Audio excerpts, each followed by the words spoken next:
Bismillahirrahmanirrahim. Assalamualaikum warahmatullahi wabarakatuh. Perkenalkan, nama saya Alvito Wildani Firza Rashid dengan NIM 214101010008, mahasiswa program studi pendidikan agama Islam dari Fakultas Tarbiyah dan Ilmu Keguruan Universitas Islam Negeri Kiai Haji Ahmad Siddiq, kelas A6 atau kelas unggulan. Maksud dan tujuan saya untuk membuat video ini adalah demi memenuhi tugas ujian tengah semester atau UTS dari mata kuliah penelitian tindakan kelas atau PTK yang diberikan oleh dosen pengampu saya dari mata kuliah PTK tersebut, yakni Bapak Dr. Imron Fauzi, Magister Pendidikan MPD. Baik, langsung saja beralih kepada materi yang saya bahas. Pada video kali ini saya akan menjelaskan terkait bab 3 metode penelitian. Ada 3 poin utama yang saya bahas di sini. A. Teknik analisis data. B. Indikator keberhasilan. C. Tahapan atau prosedur penelitian. Langsung saja kita mulai dengan yang A, yakni teknik analisis data. Nah, teman-teman harus tahu apa sih yang dimaksud dengan teknik analisis data. Pengertian dari teknik analisis data sendiri adalah proses untuk mengolah data dan informasi ke dalam proses penelitian, di mana nantinya data tersebut akan dijadikan sebagai hasil dari penelitian atau menjadi sebuah informasi baru. Proses analisis data perlu dilakukan agar dapat mengetahui tingkat kevalitan data yang diperoleh sehingga dapat mempermudah proses-proses selanjutnya. Ada beberapa pengertian dari para pakar pendidikan atau para ahli pendidikan yang dimulai dari Lexi J. Moleong menjelaskan bahwa teknik analisis data adalah suatu kegiatan untuk memeriksa kevalitan data yang berasal dari instrumen penelitian seperti dokumen catatan, rekaman, dan sebagainya di dalam suatu penelitian. Sedangkan menurut Spratly, analisis data adalah suatu kegiatan yang terkait dengan pengujian di dalam bagian-bagian penelitian yang bertujuan mencari pola tertentu. Sedangkan menurut Komari, analisis data adalah suatu kegiatan untuk mengolah dan menyajikan data untuk menjawab permasalahan yang sedang diteliti. Yang terakhir, menurut Bogdan, analisis data adalah proses sistematis untuk mencari dan menyusun data yang didapat dari dokumentasi baik berupa wawancara dan lain sebagainya ke dalam suatu kategori. Selanjutnya, setelah kita mengetahui pengertian dari teknik analisis data, ada baiknya kita juga mengetahui apa tujuan dari teknik analisis data. Ada 5 tujuan yang harus kita ketahui dari adanya teknik analisis data. Yang pertama adalah menguraikan data agar dapat lebih mudah untuk dipahami. Kemudian yang kedua adalah mendapatkan jawaban dari penelitian yang telah dilakukan untuk kemudian dapat diolah menjadi sebuah kesimpulan sesuai dengan data yang telah diperoleh sebelumnya. Yang ketiga adalah memahami bagaimana seseorang memaknai suatu fenomena atau suatu kejadian. Kemudian yang keempat adalah mendapatkan penjelasan mengenai suatu peristiwa tertentu atau dari fenomena tersebut. Kemudian yang terakhir adalah mengetahui alasan mengapa seseorang bisa melakukan tindakan tertentu. Selanjutnya adalah pembagian teknik analisis data. Teknik analisis data terbagi menjadi 2 macam sesuai dengan jenis penelitian yang hendak digunakan, yakni teknik analisis data kuantitatif dan juga teknik analisis data kualitatif. Teknik analisis data kuantitatif biasanya data yang digunakan sifatnya adalah numerik atau dapat dihitung karena ia berbentuk angka ataupun statistik. Data kuantitatif biasanya dapat diperoleh dari kuesioner, angket, ataupun survei. Karena data yang diperoleh dari data kuantitatif adalah berbentuk angka, maka teknik analisisnya juga harus menggunakan model statistik atau matematika. Teknik analisis data kuantitatif ini terbagi menjadi dua, yaitu teknik analisis deskriptif atau yang dikenal dengan cara memahami rekam jejak data di masa lalu untuk dapat dilakukan dengan cara untuk dapat menghasilkan sebuah kesimpulan penelitian. Nah, teknik analisis deskriptif ini biasanya digunakan ketika penelitian menggunakan data yang jumlahnya sangat banyak. Semisal, seperti data demografi dari sensus penduduk dan lain sebagainya. Yang kedua adalah teknik analisis inferensial, yaitu cara mengolah data dengan metode statistik. Nah, biasanya teknik analisis inferensial menggunakan penghitungan dengan metode statistik dilakukan menggunakan perangkat lunak atau memanfaatkan teknologi seperti SPSS untuk mendapatkan hasilnya dengan akurat dan sesuai. Di mana nantinya kesimpulan yang diperoleh dari perhitungan akan dijadikan sebagai sebuah kesimpulan penelitian yang sifatnya digeneralisasikan. Selanjutnya adalah teknik analisis data kualitatif. Teknik analisis data kualitatif adalah kebalikan dari kata kuantitatif sebelumnya, di mana data yang diperoleh dari teknik analisis data kualitatif pasti berupa data-data yang non-numerik atau selain angka. Data kualitatif biasanya dapat diperoleh dari wawancara ataupun observasi, sehingga data yang diperoleh lebih bersifat deskriptif atau naratif atau yang dikenal dengan cerita dari suatu fenomena. Nah, teknik analisis data kualitatif juga terbagi menjadi dua macam, yakni teknik analisis wacana. Yang pertama adalah teknik analisis wacana. Teknik analisis wacana adalah teknik yang dilakukan dengan cara menganalisis interaksi antar orang dalam suatu konteks sosial. Teknik analisis wacana bertujuan untuk mencari tahu terkait pola-pola yang ada dalam suatu aktivitas atau komunikasi.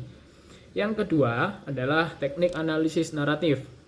Teknik analisis naratif adalah teknik yang dilakukan dengan berfokus pada deskripsi sebagai peristiwa yang diperoleh dari narasumber, di mana kemudian akan disajikan ke dalam suatu deskripsi cerita.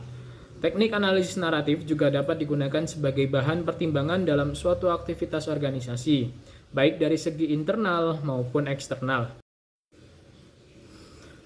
Nah, kemudian ada dua model dalam teknik analisis data yang mesti diketahui oleh seorang peneliti, yaitu model induktif dan juga model deduktif. Nah, model induktif adalah proses pengolahan data yang dilakukan dengan tahapan memulai dari mencari fakta hingga selanjutnya disesuaikan dengan teori yang telah dipilih sebelumnya. Fakta yang valid sangat diperlukan supaya tidak memiliki potensi terjadinya atas manipulasi data. Model induktif erat kaitannya dengan pembahasan mengenai permasalahan sosial. Yang kedua adalah model deduktif. Model deduktif adalah analisis data yang dilakukan mulai dari tahapan teori hingga berlanjut pada tahap pencarian fakta. Nah, berikut adalah beberapa tahapan yang harus dilalui dalam mengolah data. Antara lain adalah yang pertama, pengumpulan data, yang kedua, penyuntingan data, yang ketiga, pengkodean, yang keempat, tabulasi, yang kelima, analisis data, dan yang terakhir atau yang keenam adalah penafsiran data. Selanjutnya, poin yang kedua adalah indikator keberhasilan. Nah, keberhasilan dalam suatu penelitian adalah apabila telah terdapat suatu perubahan atau peningkatan ke arah yang lebih baik. Ini menurut Suyono dalam karya Ramadhani tahun 2014. Nah, indikator keberhasilan merupakan tolak ukur keberhasilan tindakan dan juga perbaikan. Ditunjang dari karya Maharani terbitan tahun 2014 di halaman 127 menyatakan bahwa indikator keberhasilan adalah suatu kriteria yang digunakan untuk melihat tingkat keberhasilan dari kegiatan penelitian ke dalam meningkatkan mutu pembelajaran di kelas. Nah, indikator keberhasilan dalam pembelajaran biasanya meliputi kemampuan peserta didik untuk menerima pembelajaran, atau yang kedua, tingkah laku selama mengikuti pembelajaran, dan juga pemahaman yang telah dimiliki sebelumnya sebagaimana dijelaskan Dimianti dan Muyono terbitan tahun 2007 halaman 5, yang menyatakan bahwa indikator keberhasilan teori belajar adalah terdiri dari 3 indikator berikut. Yang pertama, adalah daya serap terhadap bahan pengajaran yang diajarkan mencapai prestasi tinggi baik secara kelompok ataupun individu. Yang kedua, perilaku yang digariskan dalam tujuan pengajaran telah dicapai oleh masing-masing siswa atau peserta didik. Dan yang terakhir atau yang ketiga, terjadinya proses pemahaman materi sekuensial mengantarkan materi terhadap materi berikutnya. Berdasarkan pernyataan para ahli di atas, maka dapat disimpulkan bahwa indikator keberhasilan adalah suatu kriteria yang digunakan untuk mengukur tolak ukur keberhasilan dalam meningkatkan mutu pembelajaran, terutama di dalam kelas. Nah, poin yang terakhir atau poin yang ketiga adalah tahapan prosedur penelitian. Nah, prosedur penelitian merupakan tahapan yang akan dilakukan di dalam penelitian mulai dari perencanaan, pelaksanaan, maupun pengolahan data hasil dari penelitian. Dalam pelaksanaan penelitian, terdapat siklus yang nantinya digunakan untuk melakukan tindakan dalam pembelajaran. Siklus adalah perputaran dari suatu rangkaian kegiatan, mulai dari perencanaan, persiapan, pelaksanaan, hingga pada akhirnya adalah evaluasi.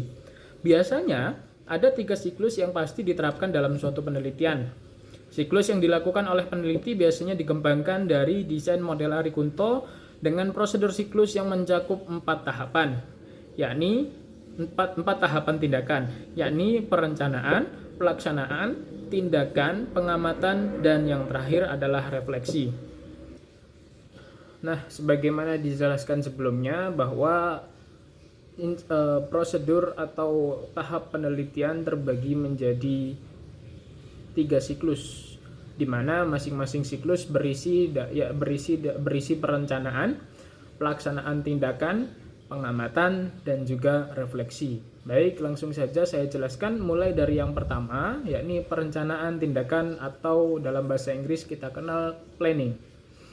Pada tahap ini biasanya peneliti mencari informasi-informasi yang diperlukan dan berkaitan dengan hasil belajar yang dimiliki oleh peserta didik. Selanjutnya, yang kedua adalah tahap pelaksanaan tindakan atau yang dalam bahasa Inggris kita kenal dengan kata action. Pada tahap ini, peneliti melakukan kolaborasi dengan guru kelas untuk membantu mengobservasi kegiatan pembelajaran yang tengah dilakukan, yang bertujuan untuk mengetahui kelemahan-kelemahan dalam pembelajaran dari pelaksanaan pembelajaran atau pada diri peserta didik masing-masing. Yang ketiga adalah tahap observasi atau dalam bahasa Inggris kita kenal juga dengan kata observing. Nah, pada proses ini, pada saat proses pembelajaran berlangsung, peneliti atau observer mencatat hal-hal yang terjadi selama pembelajaran. Observasi dilakukan secara kolaboratif oleh pengajar atau peneliti yang dibantu oleh rekan guru yang dimana ia ketika itu bertugas sebagai observer, kemudian menyerahkan hasil penelitian tersebut kepada pengajar yang selakunya juga peneliti. Dan yang terakhir adalah refleksi, atau dalam bahasa Inggris kita kenal yakni reflection. Setelah didapatkan data dari tahap observasi peneliti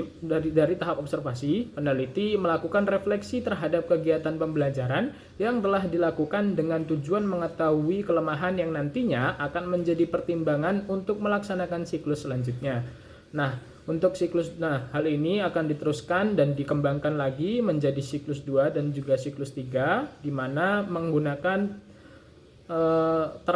tahapan yang sama mulai dari perencanaan tindakan, pelaksanaan tindakan, kemudian yang ketiga adalah observasi, kemudian kembali kepada yang terakhir yakni refleksi.